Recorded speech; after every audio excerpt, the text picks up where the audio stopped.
We are live. Got it. Well, hello again, everybody. Good evening here from Chile, South Africa.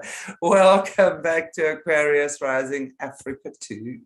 And for those of you who haven't yet, please subscribe to our new channel, Aquarius Rising Africa 2. We were taken down a few weeks ago. I am being told in a lot of messages that you guys are battling to find us. And I know there's some kind of shadow banning going on around our channel at the moment. But please, that's why if you can just like this video, subscribe, and share. That's how we get out there again. That's how we get the algorithms up again. And that's how we get our amazing message out. And speaking of getting an amazing message out, I have back with me again our beautiful local lady, Amanda Bays, who is our SRA expert here in South Africa. We're very blessed to have her, and I'm sure thousands will attest to that as well. Hello, lovely Amanda. Welcome back. Happy Friday. How are you? Very well. Thanks, Chantal, and you. Yeah, also good. We don't live too far from each other. We were just talking about how this chilly weather is setting in. Yeah. Man. Yeah.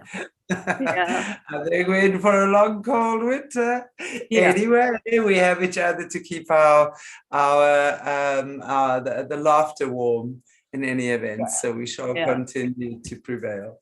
Yeah. I loved our interview with Elle the other day, by the way. Found it very interesting. The way she explained the splicing of the DNA. And I think it is so important for our viewers. And just by the way, for those viewers who haven't yet, that was a super interesting interview we did with Amanda Bass and Al, I think maybe 10 days ago now. She's a high-level spliced DNA and part of the Hitler project, which we're going to be talking about now in these interviews. So for those of you who haven't watched that yet, please watch that interview we did with her. Really interesting. And we're going to be doing follow-up interviews with her as well over the next couple of weeks. So I think it's so perfectly timed that we're speaking with her, and we're going to be talking about the things, the Nephilim mothers, the Hitler project, that sort of thing with Amanda tonight as well. So no more babbling from me, you'll all be happy to hear. So I'm now going to hand you over to this precious lady. And what can you tell us tonight? Very interesting topic that we're going to be chatting about. Yeah. I also would like to put this foundation in place so that the viewers will have a good background of understanding, but where do the Nephilim come from in the first place? If we don't have that background, then we get a bit lost, because you don't understand now why would there be Nephilim mothers today, and what is it all about today? So basically, that's what I want. Sorry, what is a Nephilim? I mean, I'm going to give you a good picture about that. Yeah. Okay. And Wonderful. then you can see what it's, what they look like. Where they come from and how it all works. So it's interesting stuff. We're going to look at a lot of pictures just to give you the background understanding, so it's going to help also the viewers to understand where Elle comes from, and how did she end up to be a Nephilim mother, and what does it mean today? So I know we're going to go right into the very first book of the Bible. That's the kickoff. But then we pull it through to today. So, we're just going to tie the ends. And so I just think it's good for us to get that understanding. So I'm going to share screen. Is that right? Yeah, perfect. I've made you co-host. Good. There it is. Okay. All right. So the first slide, of course, is the ministry where everybody can find any of the material and whatever they're interested in. And here we have Genesis 6, and it's about the giants. So, and then hybrids as well, which is very interesting to see how it all fits in. So we, those of you that are familiar with the Bible, I'm sure you've read Genesis, and that's where God already prophesied that there'll be two seeds that are going to oppose each other. So the whole Bible is about two seeds, two kingdoms, two opposing forces, the good and the evil.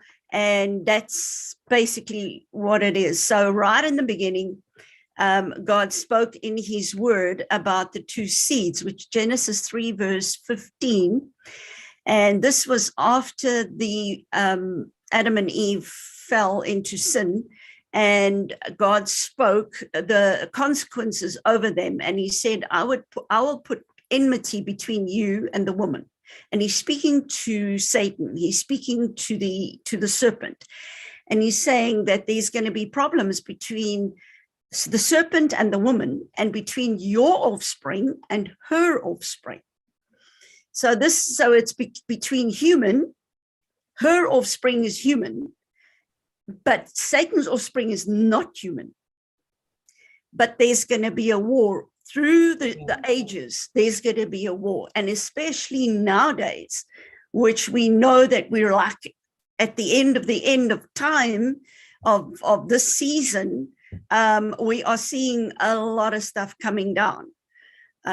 So where God continues to say that the one who is going to come will bruise the head of the serpent and tread on his head, and you will lie in wait and bruise his heel.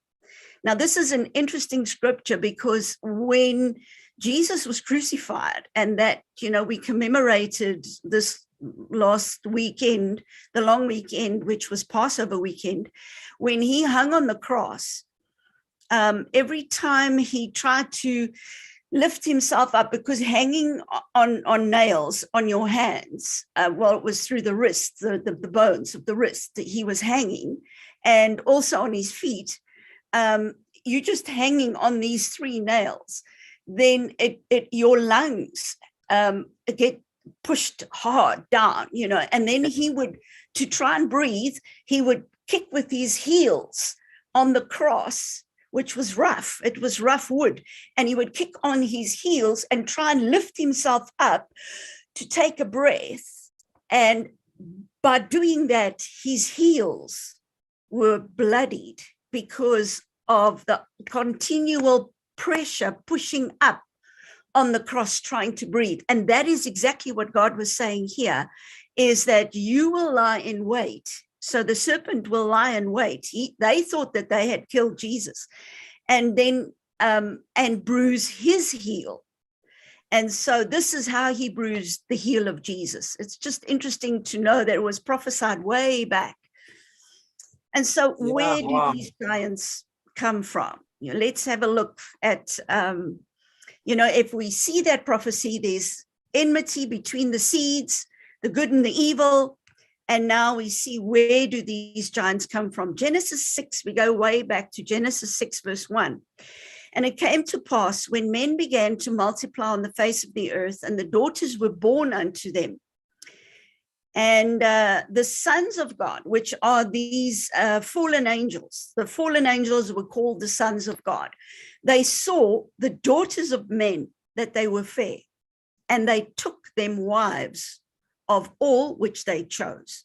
And so they looked through the woman, the daughters that were beautiful, and they picked whoever they wanted. So these are fallen angels. Fallen angels don't need a body. They don't need a body to manifest. They can take on any shape. So they can take on the shape of a human male. And that's why people said, but how can a fallen angel have sex with a woman? They can take on any shape because they don't need a body to manifest. A demon in the on the other hand, does need a body, because that is a disembodied spirit. So a demon is a lower ranking, it's a lower class, but a fallen angel is higher rank. So they are the ones that fell with Lucifer. When Lucifer was kicked out of heaven, a third of the angels fell with him. He deceived them and they fell with him. And these are the guys we're talking about now, these sons of God, that the fallen angels that saw these beautiful girls and they picked whoever they wanted and had sex with them. So now they carry the seed of Satan. But the daughters carry the seed of the woman, human. And now we've got this mix going on. Okay. And then in verse 4, it says, and they were giants in the earth in those days, and also after that. So because you've got a fallen angel that has intercourse with a human woman, now you are having the seed of Satan mixing with the seed of the woman, and now suddenly what pops out is a giant, because it's not normal. It's not normal to have a fallen angel that is a huge being that now comes in a male form, and they are beautiful as well. You know, if these, we can ask Al to describe, you know, what does a fallen angel look like? She could describe to us what they look like, and they're pretty handsome. So if they take on the shape, they look very Nordic, blonde, blue eyes, very Viking, big, strong guys. And then that's, of course, when they come in a human form. And so the sons of God, these fallen angels, came and they had intercourse with these beautiful girls, the daughters of men, and they gave them, they then bore children, and they became mighty men. So these are the giants, which were old men of renown. What? Okay, big shock. Because people that have never heard this is like, what are you saying? You know, this is unbelievable. So the word sons of God refers to fallen angels, and they were the ones that fell.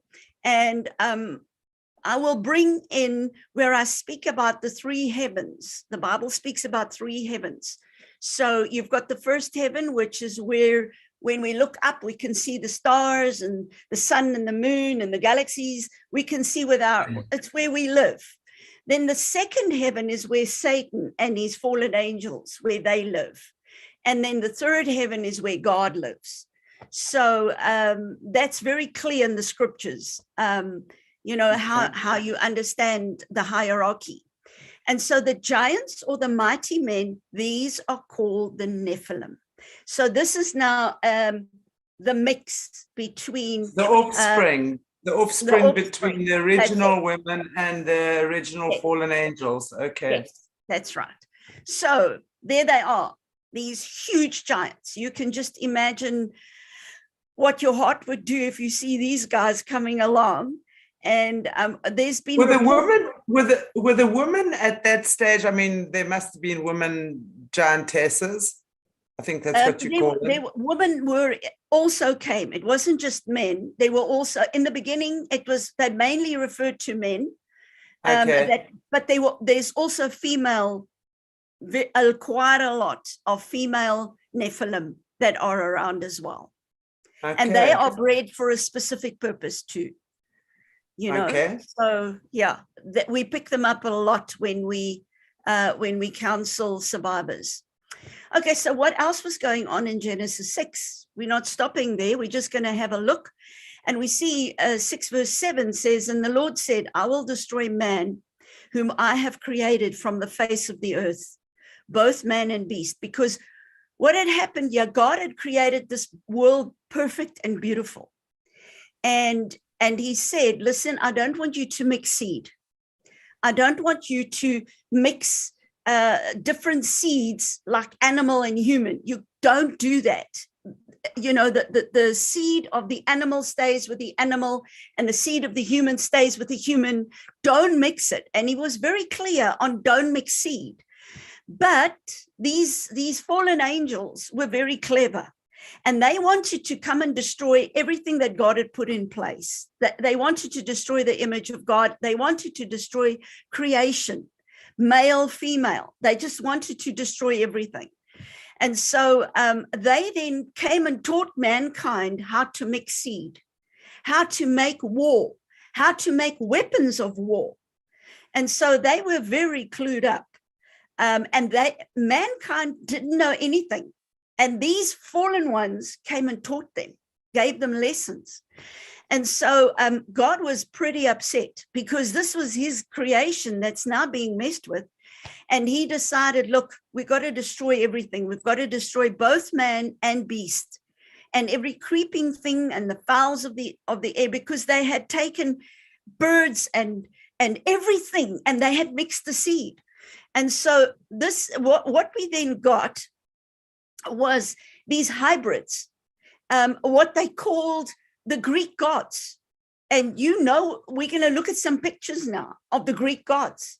And they called it a Greek mythology, but it wasn't mythology. It was genuine because they were mixing the seed. And it was these strange monster-like creatures that came forth. And so the question is, why did the animals also have to be destroyed? And it's because there was the mixing of the seed. So that the whole animal race was defiled, as well as the human race was defiled. And that is why God sent the flood of Noah was sent actually as an act of love. And he spared a family called Noah. And Noah and his family went into the ark. And it was interesting, if you read there, the Bible tells us that it's God that shut them in. It wasn't Noah that shut them in. It was God that closed that door. And that door stayed shut until the water started to subside. And so God saved a family because their DNA was not mixed. That's the only reason why God saved them, because they did not play around with the mixing of seed. But the rest, they had defiled their lineages. They'd brought in the whole mixed thing. Now, it's interesting because after the flood, we still find giants. And if you think of David and Goliath was a giant. But what they say, okay, everybody's speculating. Everybody's thinking, okay, they've got different theories. But they're thinking that Noah's sons were clean, but Noah's daughter-in-laws that came onto the ark were mixed. And so the mixing continued. And that's why you have a watering down, and I'm going to show you the pictures now of the giants, that they kind of get smaller as it waters down, So there was the corruption of the seed, the corruption of the DNA. And so the only family whose DNA was not corrupted was Noah and his sons. And now they're saying the daughter-in-laws brought in defilement. They marry in. So that is very possible that could have happened.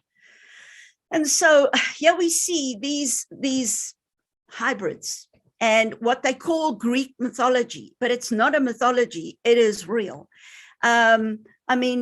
You can see these creatures.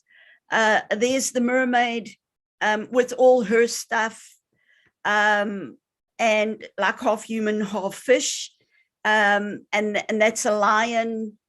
And there's the whole Egyptian god with the eagle head, the falcon.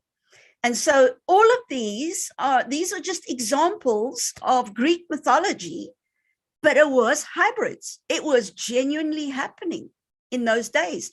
And they were terrifying, to see them.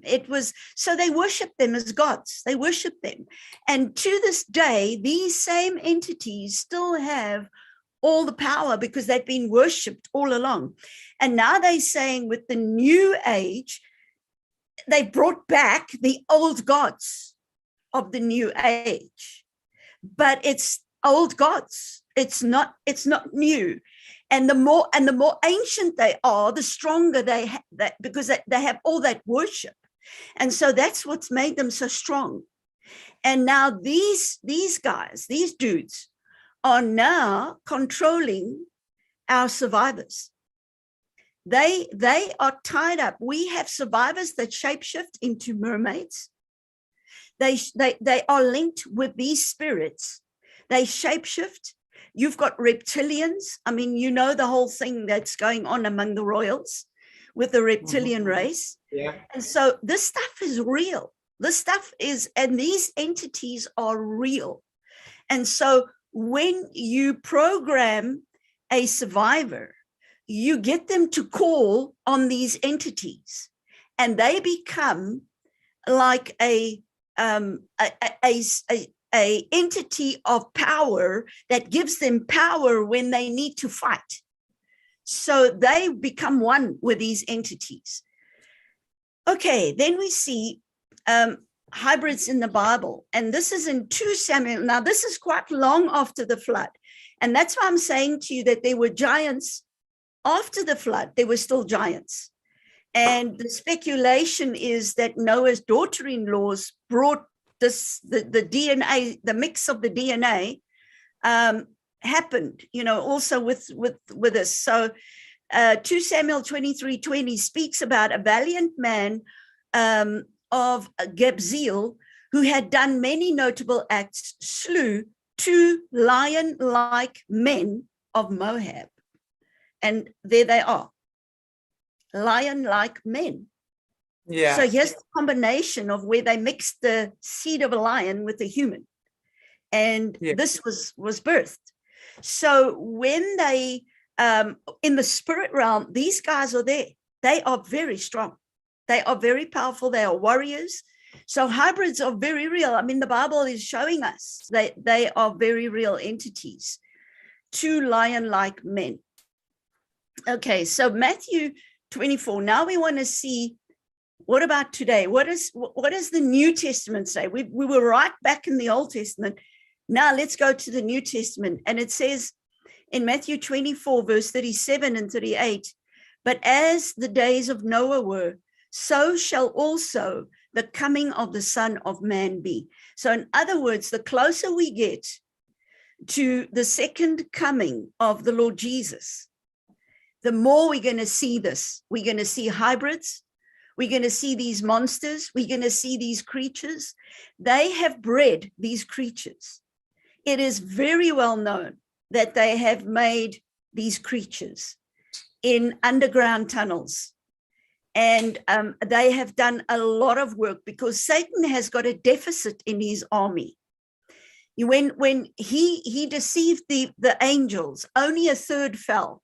So that means 2/3 are with God, on God's side, and only 1/3 is with Satan. And so he's got a deficit, and he's got to try and make hybrids. So he then created this Nephilim project to get Nephilim mothers.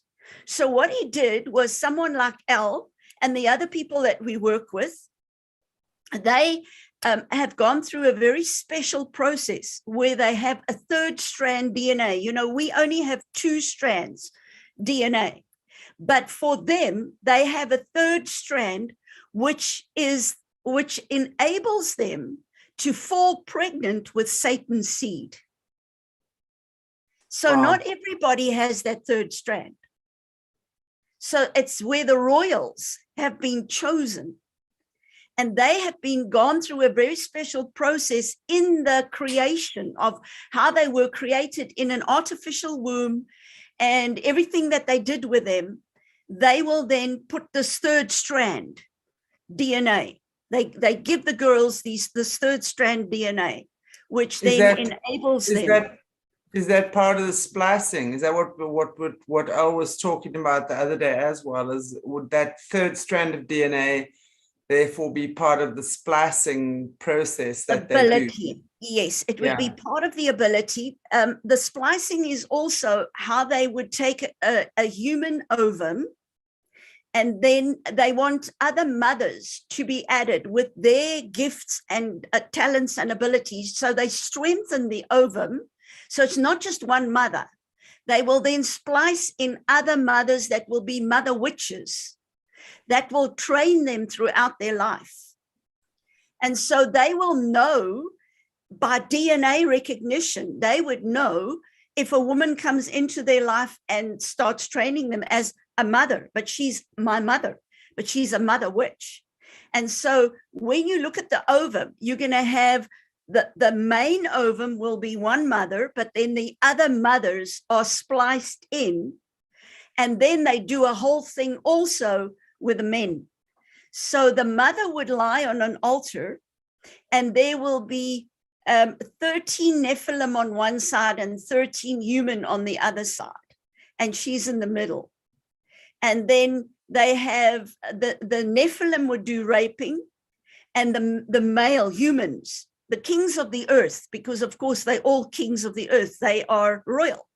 And then they will do the raping, but they go from number 1, 2, 3, 4, 5, 6, 7, 8, 9, 10, 11, 12, and then number 13 goes again, and he's normally the very strong one. So there is a human behind every Nephilim. So you can see how they team up. So you will have a human king and a Nephilim. And so they stand, you know, the human is like representing the Nephilim is there, but the human also is like representing. So you have like a high council, and there's the 13 is always the high council. Wow. So this is how they would have done the Nephilim project. All right, so then it goes on to say, for as the days were before the flood, they were eating and drinking, marrying and giving in marriage until the day that Noah entered the ark. So they were carrying on life as normal. But why would the Bible say they were eating and drinking? I mean, that's a normal thing to do. That's how we stay alive. So the Bible is telling us something about what were they eating? What were they drinking? What's this marrying? What's this giving in marriage? There's more to just the words, because eating and drinking is part of being human. So now we're going to look at one of the books that was removed from the Bible that should actually be read with the Bible, and that is the book of Enoch. Enoch, number 1, is the Enoch 2 and 3 are not safe to follow, but Enoch book 1 is the authentic book. And so we're going to look at what is the book of Enoch. The Bible doesn't give us the detail here, doesn't fill in the dots, but the book of Enoch does. And so the eating and drinking, if we look at the original words, it means like crunching down on something. Eating and drinking, crunching down on something. This is more than just food. They were eating flesh and crunching the bones. So this is what the Bible is actually trying to tell us. And that's why God was so disgusted with mankind, because they were doing things that he'd forbidden. And here they are eating human beings. I mean, they're into cannibalism, because humans were the food for the Nephilim. The Nephilim would eat tremendous amounts of food, and they would eat with humans. That was their diet. And so they were crunching down on bones. And that is what the book of Enoch tells us. So marriage, so there was forced marriage, where they were forced into marrying getting into these fallen angels and getting involved, making Nephilim babies. And so it was prearranged marriages, because they had to make covenants with these entities. And that's what Hitler did. By the time Hitler came around, he's one of the spirits of the Antichrist. And so what he did was he organized to get all the ancient knowledge. He wanted ancient knowledge because he knew that there was power. And that's the power he tried to tap into. He wanted to control the world. And he knew that the Sumerians had some key. There was something that happened. And Genesis 6 has got keys. And he tried to tap into that. And that's what happened, because just after Hitler came around, and the whole Hitler project started with this third strand, something huge happened and went down in the spirit when 6 million Jews were murdered. So there was enough. Absolutely, I would love to know more about that, and I hope you're going to enlighten us on that, because that was actually, to me, something that I've been wondering about for a long time. Almost feels like a mass sacrifice. I don't know. Yes, it was. Absolutely. And I mean, the Jews, because they're God's people, God's chosen people, and so many of them died, it was a mass sacrifice. And that gave enough power for the fallen angels to open the portal again, which God had shut. After the flood of Noah, God had shut the portal on Mount Hermon. If you go to Israel today and you go to Mount Hermon, which is up in the north, you will find there is Nimrod's castle. And it's a tremendously high place. It is a place where Jesus went, and it's the Mount of Transfiguration. Isn't that interesting? That was the Mount of Transfiguration, was Mount Hermon. And that's when Jesus said, to Peter, on this rock, I will build my church. It wasn't on Peter, because that's what the Catholics have made it, that it was Peter. It wasn't on Peter. It was on his word, on what he spoke. And he said, you are the Christ. And he said, and then Jesus said, it's on that he's built his church, on what Peter had testified to, that Jesus is the Christ. He's the one that was to come. He's the Son of the Most High God. And so he went to the Mount of Transfiguration. And at the Mount of Transfiguration, if you go to Israel now, you can go there, and there's a god that they worship there called Pan, who's the goat god, who is the same as Baphomet. And so that's what they worshipped. And at that mountain, Jesus broke that thing. And at that Mount of Transfiguration, and that is where Moses appeared as well. And they said, oh, well, let us build a hut, let's stay here. But the Lord said, no, there's work to be done. And so he was doing a very powerful thing on the Mount of Transfiguration, which was Nimrod's castle. And the portal was shut, but it opened up in our time after all those Jews were killed. There was enough blood to open up that portal again. And when they opened up the portal, the fallen angels came through, and our generation of the Hitler Project was then birthed. And that's why— That was 1944, right? 44, they started with it, yeah. Wow. Because the war ended in 45. So, that's when it was all done. So that's when everything was put in place, because that portal was open. And now it's very dark. If you go there, it's very dark. You can sense the darkness when you go there. So anyway, let's have a look at the book of Enoch, the missing books. And this is the books that can fill in the missing pieces for us, because the Bible doesn't give us all the detail, but this book, especially the book of Enoch, book 1, opens up a lot. And there's some very good translations that have been done by very reputable guys that haven't twisted anything. So the book of Enoch, we get to learn what were they eating and drinking, and who were they marrying. So we're getting a bit deeper in here so that we can understand what was going on. So it is the book of Enoch, which is book 1, chapter 7, verse 1 to 5.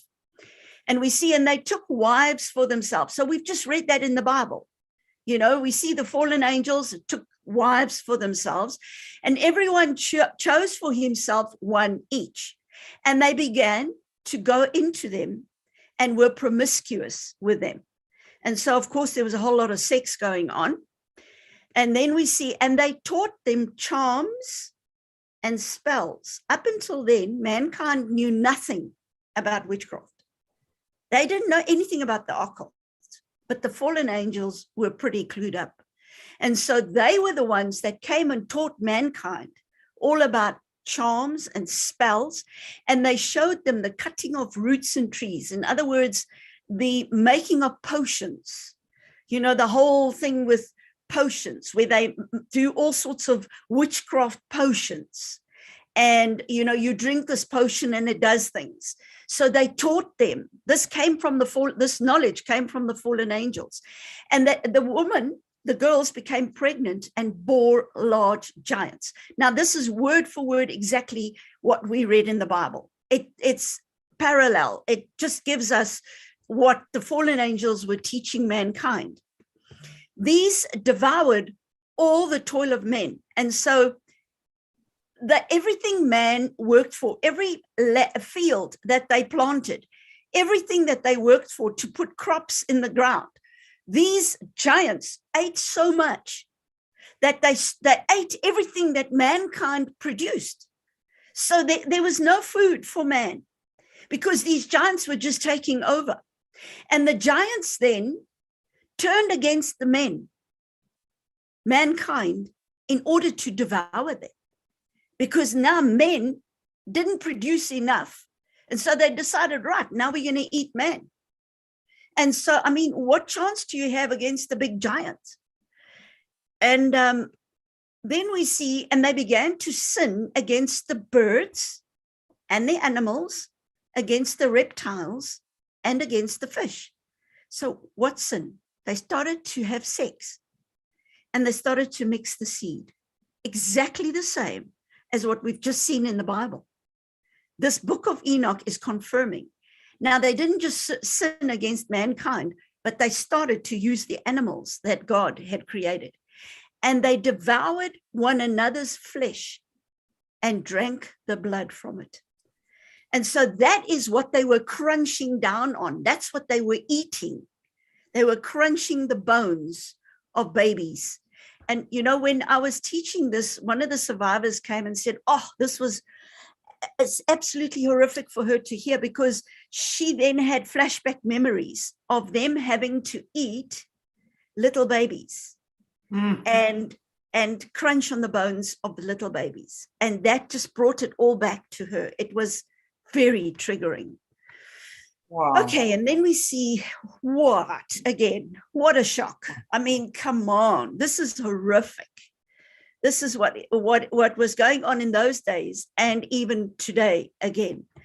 And so we see the line of Esau, and we see that God was never pleased with Esau. He was this one that Jacob brought a sacrifice and Esau brought a sacrifice, but God accepted Jacob's sacrifice, which was from the work of his hands. But Esau, it was what he brought, what didn't please God. God wasn't pleased, but Jacob's heart was at the right place. Jacob grew up understanding God's heart, and he brought what God wanted, but Esau didn't. He married a Canaanite, which was, God said, don't intermarry, because the Canaanites had mixed their seed. And so Esau goes and marries a Canaanite. So now his DNA and his offspring are going to be mixed. And the Canaanites were part of the descendants of the giants. And so God wasn't pleased with Esau. Esau wasn't obedient when God spoke. So Enoch chapter 8, verse 2-4 says, and there arose much godlessness, and they committed fornication, and they were led astray, and became corrupt in all their ways. And so the book of Enoch is telling us how horrific life was on earth after the fallen angels had come and just mixed seed and messed with the animal kingdom, messed with mankind, and really just upset everything that God had made. And what we are seeing today is they are doing the same thing in our time with transhumanism. I'm going to get there. With transhumanism, transgender, everything trans, everything God put in place that God gave order to, they have come to overthrow. They hate God with a passion. And so they're trying everything to upset whatever God put in place. And so here's some names of the fallen angels. Semjaza taught enchantments and root cuttings. So he was into the potions. Aramaros, the resolving of enchantments. I mean, mankind knew nothing, but these fallen ones came and taught them how to make these potions, how to make the magic, how to make these things work. And Baraquel taught astrology. Isn't that interesting? So he was the one that came and taught mankind about astrology. Kokobel, the constellations. Ezekiel, the knowledge of the clouds. Araquel, the signs of the earth. Shamsiel, the signs of the sun. And Sariel, the course of the moon. And so the mankind was now being trained and taught how these things work, how they can draw power when there's alignments of planets, when the orbits go round, how to prophesy into the sun and the moon and the stars and get it to speak over mankind, all negative stuff, to shut down businesses, to shut down the world. So they taught mankind a lot of stuff. And this is what Hitler was after. He wanted this knowledge because he knew there were secrets that wasn't around. And he actually hired 1,000 Tibetan monks to sit and chant in Berlin. Chant and chant because he was losing the war. And he wanted them to chant, to call up the entities and to commit all their black witchcraft, their black magic powers, to try and get him still to win and to take over the world. But of course, we know it didn't work. All right, and then we see King Og. This is interesting. The Bible speaks about this King Og of Bashan. And now I want to show you the pictures. Look at modern man, 6 foot tall. Then we have Goliath. He was only 10 foot. So we can see it's going down, down, down. The older, the giants, the more years, it waters down the genes. Then you've got the Irish giant. We went to Ireland and we went to the university and we saw this Irish giant standing. It's one of the diggings, they buried this, they found the diggings, the bones of this giant, the Irish giant in Ireland. And he's in the medical university. His bones are there. His skull is there. He is huge. I'm telling you, you feel like a little midget when you stand in front of this giant. And then you find King Og, and he is 15 foot tall. So he's as tall as a cedar tree. So you can just imagine how the Israelites felt when they went into the promised land and they were facing these giants and they said, we are mere grasshoppers. I think I would have felt like a flea, because they were huge. It's just to give you an idea. I mean, 15 foot is very tall. I mean, it's huge. If you think 12 foot, it's the average male standing on top of each other. So you now have that plus an extra half of him on there. Yeah. I mean, and I mean, you can imagine bones are heavy, muscles are strong. So not only are they tall, but they've got very strong physiques that would match that height as well. Yeah. And they eat a lot. Yeah, Yeah, to you can keep that imagine. body going. Yeah. So there was a lot of crunching happening. It was, this is very interesting. Have you ever seen anything on Tartaria? No, Tartarus. No. There's a whole lot of people actually at the moment who discovering lost the previous Yes. Earth, basically. And it's very interesting because more and more evidence to the stuff that I've been watching around that is showing that there was a giant civilization, because you can see when you're looking even now at some of the sacred sites and things, it's actually a massive tree, for example. And they show you when you're looking at all of that, that there was a giant civilization that literally destroyed the earth. Wow. And then and before that, all of the stuff, there's so much stuff that is proven how our previous ancestors understood completely how to harness energy naturally, using whatever they were using. I don't want to go into too much detail, but then how, when whoever took over from them, like the giants, and how they've destroyed all of that stuff that our previous ancestors were working with on the earth, our natural resources. And it was available to everyone, for example, how these guys have come and destroyed that and implemented their own systems, which are really inverted of everything. It inverts everything. It's crazy. Absolutely. Yeah. No, that's true. Okay, this is now very interesting. Watch. Just see how they flick again, from your skeleton. There they go. And so there again, you've got your 6-foot man at the bottom. He looks like a little midget.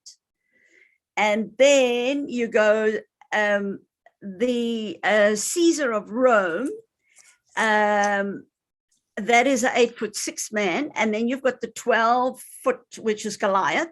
And then you've got this, the 15-foot is Turkey. So when they go and they actually dig the graves, Sardinia has got so many of these graves, and South America, they've also got the graves of the Nephilim. Of the giants, Of the giants, yes. And they've got skulls, and it's all photographed. So it's proof, and they looked at the DNA and they saw it was different. And it's elongated, it's the elongated heads as well, which we see in the Egyptians. Yeah. Okay, then you've got King Og, which is the guy that the Bible speaks about, 18 foot. And then you've got 19'6", which is overturned oak tree in the canton of Lucerne, which is Switzerland. And a 23-foot one in France. And 25'6" is also France. And then 36-foot, which is looks like France as well.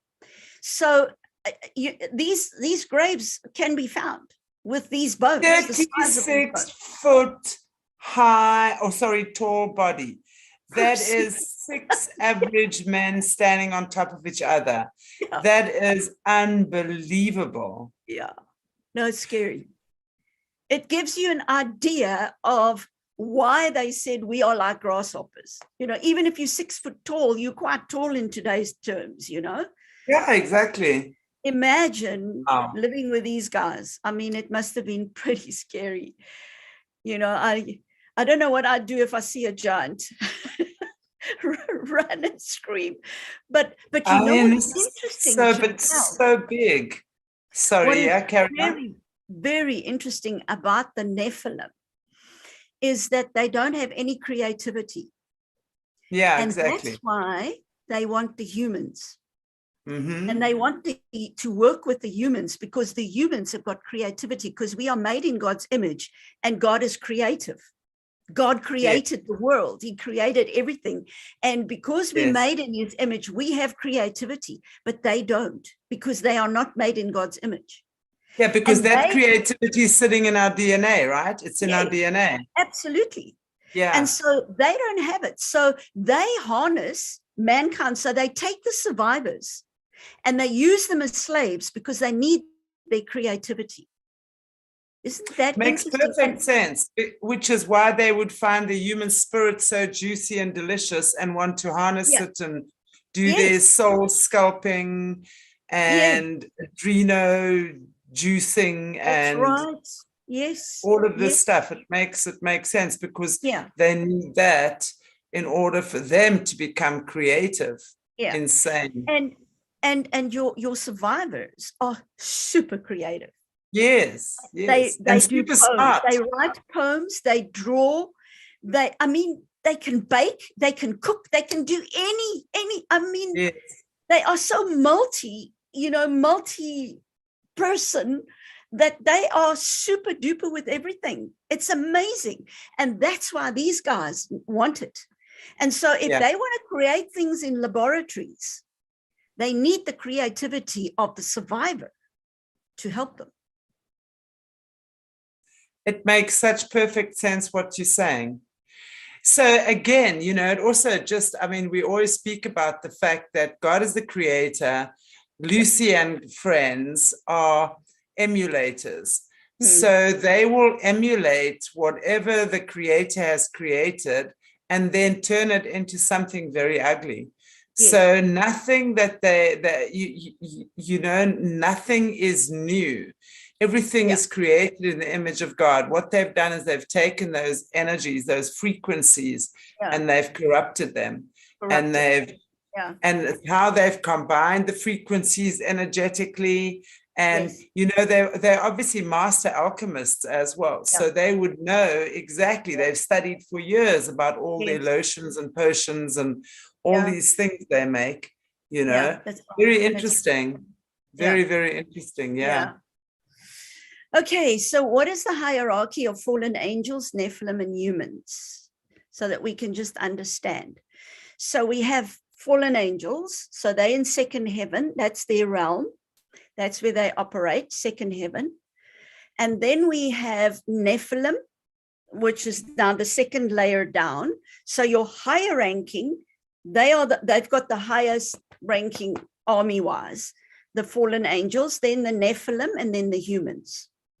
Okay, so that's your Nephilim is half human, half fallen angel. So they still the seed of Satan. All they've taken from the human is the body, the meat box, the house. But the spirit inside is Satan's spirit. That's a Nephilim. All right, now I'm going to show you how it works. How are Nephilim created?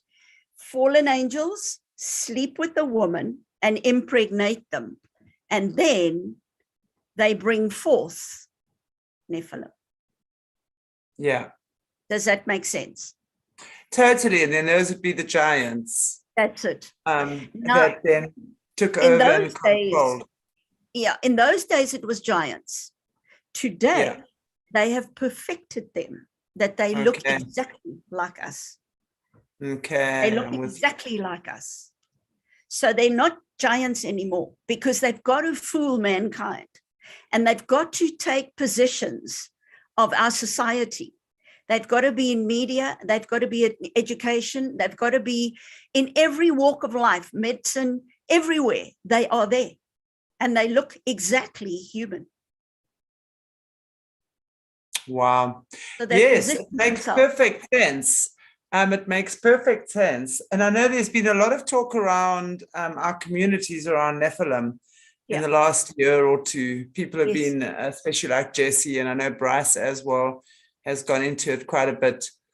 I was a little bit confused as to where they were because I was like, okay, so where are these giants now? They must have died out then. So it's interesting now that you've just said to me that they've actually perfected them to look like the human being. Project, the Hitler project with the third DNA strand was so that they will give birth. Now they're only pregnant 4 months. So they're not 9 months pregnant and they grow very, very quickly. So they will, the young lady will give birth to the first Nephilim at the age of 12, 13. She gives birth to her first Nephilim. And now, who impregnates her? Is there a specific sperm donor?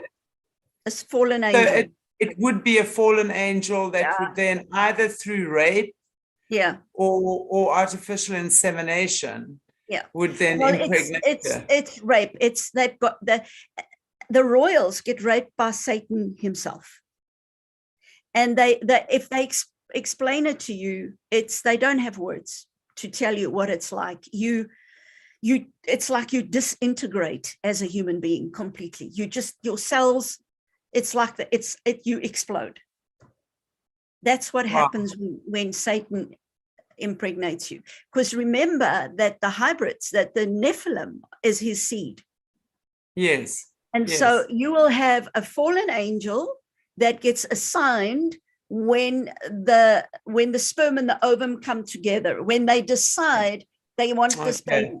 And who's the sperm donor and who's the ovum, and how they're going to who's the blueprint plan. This baby has to become a nurse, in medical, whatever, or a doctor, because we need to use them to do programming, and we need doctors to do the programming because they know how to resuscitate them and do all sorts of things. So they will determine their career. That, like I said, I think we spoke about it with Al when I was sharing that, you go into a direction and you can become even a therapist. Yeah. But you are a program therapist. So any person coming to you that wants deprogramming, that wants to get out of the system, they will just put you deeper back. They'll program you deeper. That's their job. Yeah, exactly. So what happens is that this girl, when they plan them, there is a fallen angel assigned over that child. And then when that child is, when she gets, that fallen angel watches over her the whole time. So when she becomes 12, 13, and she goes through a ritual where she then says the 5 I wills of Satan. She identifies completely with Satan. And then when then the impregnation takes place and she gives birth to her first Nephilim son. But what has happened is the fallen angel has now become flesh. Yeah. And it's the whole Babylon story of Semiramis that gets pregnant with her son, Nimrod, Tammuz, and she births. So every survivor, royal survivor, becomes a Mary who gives birth to a savior who's a Nephilim. Wow. Same story. Copycat, same story. Wow. And wow. That fallen angel enters her and becomes the baby. Yes, exactly. And then when she gives birth to him, it's her first son that she gives birth to. And then he grows up. Okay, she's pregnant 4 months. So that means she looks like at school, she's putting on weight. She's just putting on weight. But she's not full term. I mean, not full belly pregnant. They take that baby out, and he then gets raised in a Nephilim creche, and he grows up very quickly. So then she's 12, 13. By the time she's 26, he's a full-grown man, and she marries him. Wow. So then he becomes her husband. So she's a mother at 13 and a wife at 26 to the same fallen angel who's now a Nephilim. That's just gross. It is gross. It's very gross. And that Nephilim controls her every moment of her life. She has sex with him every single day. She gets totally addicted to sex. Totally addicted.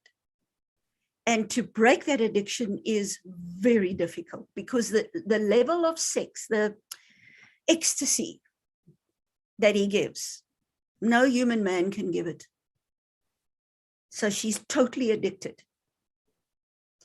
And we had this one girl that would go to the toilet like 8 to 10 to 12 times a day and masturbate.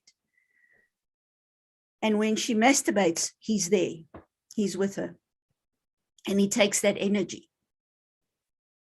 And she thought it's normal. She thought everybody does it. She didn't know it's not normal. But that's the addiction. That's how strong they've made these women addicted to them. And to break that is, I've sat in deliverance. I'm telling you, it's quite hectic to get to break. I can imagine it must be a crazy. So this Nephilim can actually shapeshift himself into human form as well. He's human. So, remember, he's a Nephilim. Yeah. He's in a human body. He's human. Yes. Okay. I'm gonna show you some lookalikes. Not today, but when we carry on, I'm going to show you some photographs of lookalikes of Nephilim, of what they look like, and you can see they are pretty human, pretty normal. Wow. So what you're saying actually is that Nephilim walk amongst us, yes, in a very human meat suit, and yes, we actually wouldn't know the difference between them and our fellow brethren. That's right. Whereas 100 or 200 years ago, we might have seen a giant. Now we're seeing a normal. Now we're seeing a normal human. And are these women aware that they are marrying the Nephilim? Look, parts of them are, but the presenter, because they built these thick walls in their mind. Yes, the DRD, yeah. And the whole DRD thing. So that they would put polar opposites. So there will be this one part that goes to church, believes they're a Christian, all the good things. But then on the back burner, there are cult aligned parts that are very active. And to try and break the addiction with that Nephilim, he's her husband. She loves him. He gives her gifts. So it is very hard for her to, we ask God to show her, what does he really look like? And then she gets a shock. Because he's obviously, his spirit must be very ugly. Ugly, and very ugly. Compared to the physical body, because I'm sure he would then take on quite an attractive shape. Absolutely. Unless your name is Klaus Schwab, I'm sorry, there's nothing attractive about that man. I think that's what a Nephilim looks like. Like Klaus. Yeah, but they really, this is one of the toughest. And normally we only break this like at the end, because they are so connected with this Nephilim. It is unbelievable, because that's all they've known. That's all they've known is this addiction. This is so interesting, and I'm really loving the information you're giving us around this. It's amazing. That's good. I hope it helps. Yeah. Okay, so now what about today? What is going on today? We need to understand, as in the days of Noah. And so this is then the scriptures, Luke 17:26 and Matthew 24:37. And when the disciples sat with Jesus and they said, how will we know? When is it the last days? And he said, and just as it was in the days of Noah, so it will be in the time of the Son of Man. And I think with the background that we understand now, we can see things happening around us and understand this must be coming to the end very soon. I was actually going to say to you, I wanted to ask you your opinion, because isn't that, with this whole, like when we're going back just to the beginning of time and the fallen angels and the infusing of the DNA. Isn't this interesting? Because it sounds very much on a similar level, except now where we're at, there's a lot more advanced technology that they're playing with. But it's almost like a similar thing now, you know, with this zab, zab, zibbity doo that you know, and interesting. I mean, I wouldn't mind at that, you know, since we're on the topic, on the whole thing about the snake DNA. You must have heard about this whole thing. Yeah. I'd be interested just to know, especially since we're talking about this, and you know that the snake sort of represents the original serpent, the Adam and Eve, and obviously Satan as well. Well, I mean, in Africa, you look at all the African, I can't say all, but many that I know, the African religions and stuff, the snake god is the representation of Lucifer. And that's why a lot of African people are so terrified of swimming. I didn't know that until recently. I was speaking to my nanny, actually, and she told me that. And and of course, the snake god. So there's this whole snake thing. And obviously the organs, it's not just that they're trying to infuse it into the DNA or trying to, you know, get it in, but it's more like the venom, the effect it has on the people, and the effect that people are having, as well as I'd be interested to know about that. What is your opinion on that, since we are on that topic? I do believe that there is deception, and I think that's been proved, you know, with this world court, the court cases going on, and so there was definitely deception, and a lot of lies that was told about it. The truth was not, you know, given, and now that if people actually die, their insurance won't pay out, and they say no, they see it as suicide because you made the choice. But I mean, that's not what we were told. We were told you were told it's mandatory. So that's no choice. Now they're saying if you die, you know, from it, then your insurance is not going to pay out. So I mean, how fair is that? That's deception. That's absolutely lies. You know, absolutely. So we're back with the garden and the serpent, you know, the serpent in the garden, and that's where we are. So it's just interesting, very interesting. Just pretty sad that we've got this far. But I mean, it was prophesied that this is what's going to happen, you know. So all right. So is there any evidence in end time prophecies about in our days, today, in the days of Noah? Yes, there's an important clue that is given in the book of Daniel that explains the statue that this King Nebuchadnezzar, who was not a believer, he had this dream and he saw this image. And this is the image that he saw, where there were different time periods. And so you see the first one with the head of gold was Babylon. So that was the first empire, that was Babylon. The next one was silver, and that's Medo-Persia. The next one was Greece. Interesting. Just look where Greece points to, the loins, where the seed is. And even to this day, the gods of Greece are still all over the place. You know, they very much still going in our midst. So that's the multiplication of the seed that's spread all over. And then you've got the iron, which is Rome, and then you've got the feet of clay and iron, which is Europe. Isn't that interesting? So this was the image that Daniel saw. And it's interesting when you listen to him, God tells him, I'm showing you things, but keep it locked up, sealed until the end times. And so there are seals of Daniel opening up in our day. And we're starting to understand things that we didn't understand before. Makes a lot of sense. So the feet refer to Nephilim and human. Clay is human, and iron is the Nephilim. Okay. The Rome was very much Nephilim nations. It was still from the Nephilim nations. Okay, so we see Daniel 2 verse 43 says, and whereas thou sawest iron mixed with miry clay, they shall mingle themselves with the seed of men. So here it comes, the mixture. So Daniel even saw it. And he saw that the fallen angels are going to come and mix themselves with the seed of men.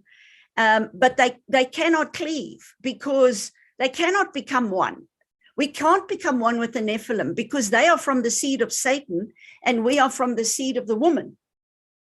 You know, so that we can't mix with them. You know, that when the fallen angels mix with a woman, then what comes out is the body of a human, but the spirit of Satan, the seed of Satan. Okay, so then is there any evidence in our time? And we see that there's increased supernatural activity. So they're seeing more and more UFOs. They're seeing a lot more stuff. People are being picked up by UFOs, motherships. They're being taken, sex experiments are being done on them. They are harvesting their eggs. They are doing major medical experiments with these people. When you listen to the interviews, it's quite scary what they've been subjected to, which is the whole mingling of the seed. So they will take the seed from the woman and even harvest men, you know, the sperm of men, and then play around with animal, play around and see what monster will come forth. And so in underground tunnels, in underground bases, there are these monsters in cages. And people have been in there and they've seen them. Yeah, they have. And so transhumanism is rife. It's where they take super soldiers and say they want them to have very good eyesight. They will splice them in with a cheetah. I don't know if you know, but a cheetah's eyesight can see 4 kilometers, sharp, clear. The speed that they run. A cheetah is amazing, absolutely an amazing animal. And so what they've done is they've spliced in animal with human, and they've given them super duper night sight. They've given them speed that is not normal. And they've just mixed man with animal or man and machine. And so they've given them bionic legs. And they just not human anymore. And so you've got super soldiers that, you know, your spy work, like James Bond, is the old-fashioned way of spying. And they have these watches, you know, that are actually recorders. And you know, all that stuff. That's old stuff. That's old technology. But today, they remote view. They've got very high intelligence, so they can scan things, you know, just they remote view. So it's not astral, they actually remote view into the enemy's camp, go into their files, get what they want, and come back and give it to their bosses, their generals, whoever. And so it's a different level ball game completely because of technology. So it's so technology, what we're dealing with. And it is at such a level. It is really I do believe that. Yeah. Singularity, GMO foods, you know, and we're eating this and we're wondering why there's such an increase of cancer. Yeah, exactly. Because, you know, in India, I don't know if I shared this with you, but in India, I've got clips where the farmers that would supply food to the masses, the companies that make the GMO seed came there and said to them, listen, take our seed. Our seed is better. You're not going to have the different bugs that get into that seed. Our seed will not be attacked. So give us your organic seed, Genesis seed that God made, and you take our seed, which is now genetically modified, and you'll see you'll have better crops. So the first year they got a bit of a crop. The second year it was less. The third year there was nothing. And they started to commit suicide. 30,000 farmers committed suicide. That's sacrifice. That's sacrifice. You know, just because of this GM seed. I mean, we should go back to Genesis and get the original seed, because that's where the food is. And so you get seedless grapes, you get seedless watermelons, you get seedless. There's no seed to reproduce. Yeah, exactly. So that's not God's food, because God said his seed would be in the fruit. And that is what makes the next generation. Exactly. And so you have humans that have a low seed count now. So the woman can't fall pregnant because we're drinking wrong water and we're eating this wrong food. Yeah. And, you know, so we're having cancers and all sorts of problems because it's done on purpose. Yeah, it's done on purpose to make us sick. Yeah, exactly. Okay, so how have we been infected by these fallen angel genes? This is quite an eye-opener. Can you count how many toes do we have here? Jeez. So if you see somebody that's got 6 toes and 6 fingers, the next one, 6 fingers, you're dealing with a giant bloodline. Wow. And we have ministered to families that have the 6 fingers. They could have here on the side, they have an extra little finger or a toe on the foot, an extra little toe that comes out, number 6 comes out. And what they do is the baby is just born and they'll nip it off so that they'll only have 5, but they can be the number 6, which shows you that there's been a mix of the genes. Yeah, wow. So those families suffer spiritually quite a lot. There's quite a lot of baggage on them, on the families. So this is also very interesting. There's an X-ray of the 6 fingers. Do you know that the Queen Victoria, just go and Google and see who had, of the royals, who had 6 fingers? Pretty interesting. Wow. Okay. Yep. All right. So Hollywood and pop culture, as in the days of Noah. So this is the mixing of the seed. And Avatar. This was a mix. And these are the movies. I mean, this is what we're watching. So Hollywood knows more about this than what we do. Of course. They clued up. They know. Hollywood is probably the main outlet, because they've got to tell us all the time what they're doing anyway through their movies, don't they? Yeah. So Hollywood would be is on the cutting edge. Yeah. So there's really a dark agenda with Hollywood, because they get into your homes, they can mess with our minds, you know, they can expose us to all this stuff. They've got our children, you know, how they've messed up our children with all the computer games and things. Yeah, so absolutely. We've got these gods, you know, Thor, he's got a hammer. There's his hammer. And if that spirit, many times when we pray for people and they get cracking headaches, it's because it's Thor that's hit them in the spirit on the head, and they have splitting headaches. So these entities are pretty real. They are really manifesting in our world. X-Men with their wings. We've got some survivors that do the shape-shifting.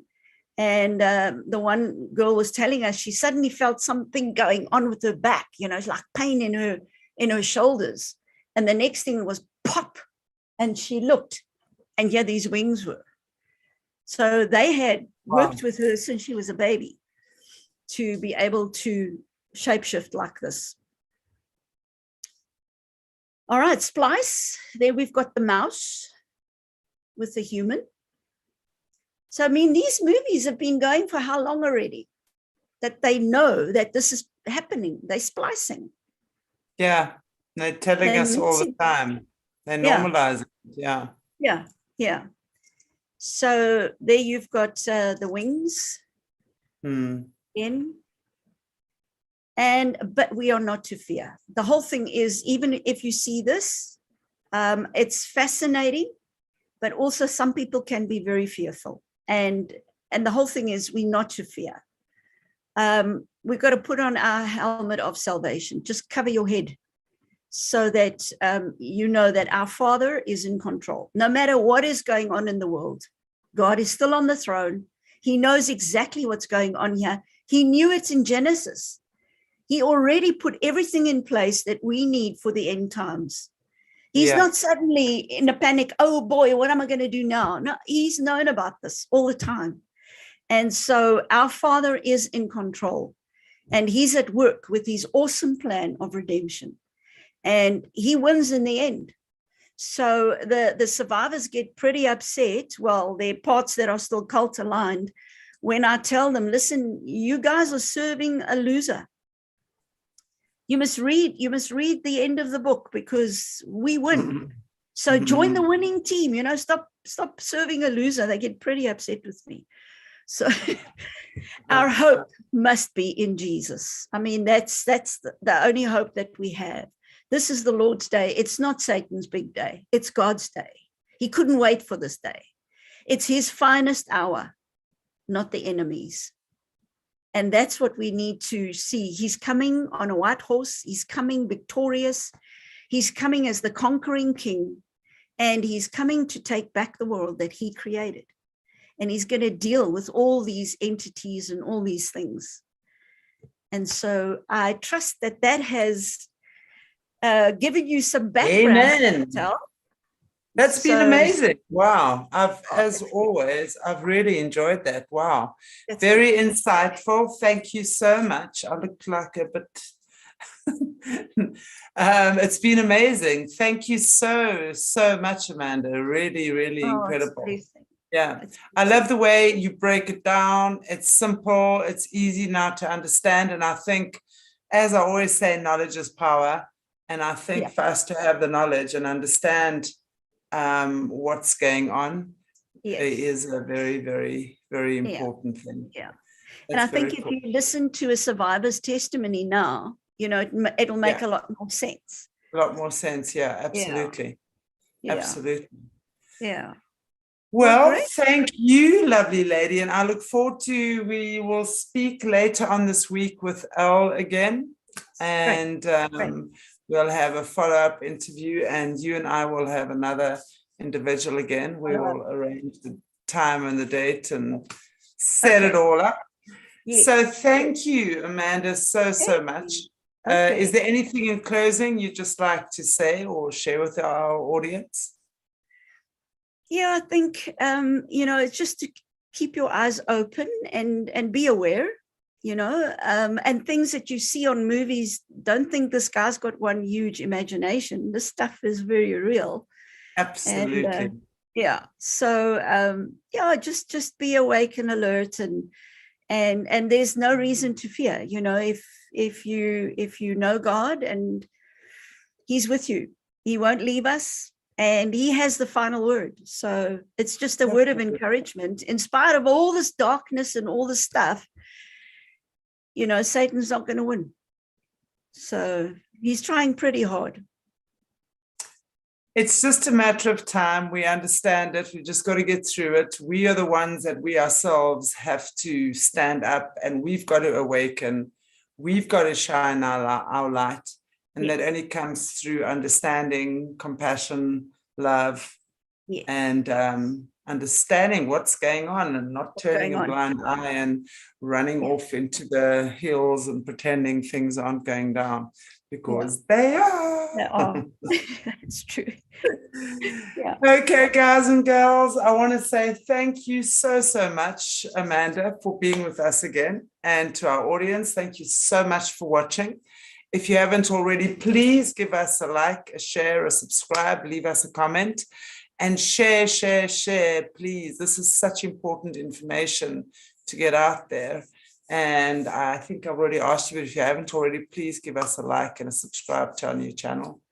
Really appreciate you being here. Happy weekend. It's Friday night here for us. God bless you all. Take good care of you. And we shall see you very soon. I'll see you tomorrow night with David Zublik.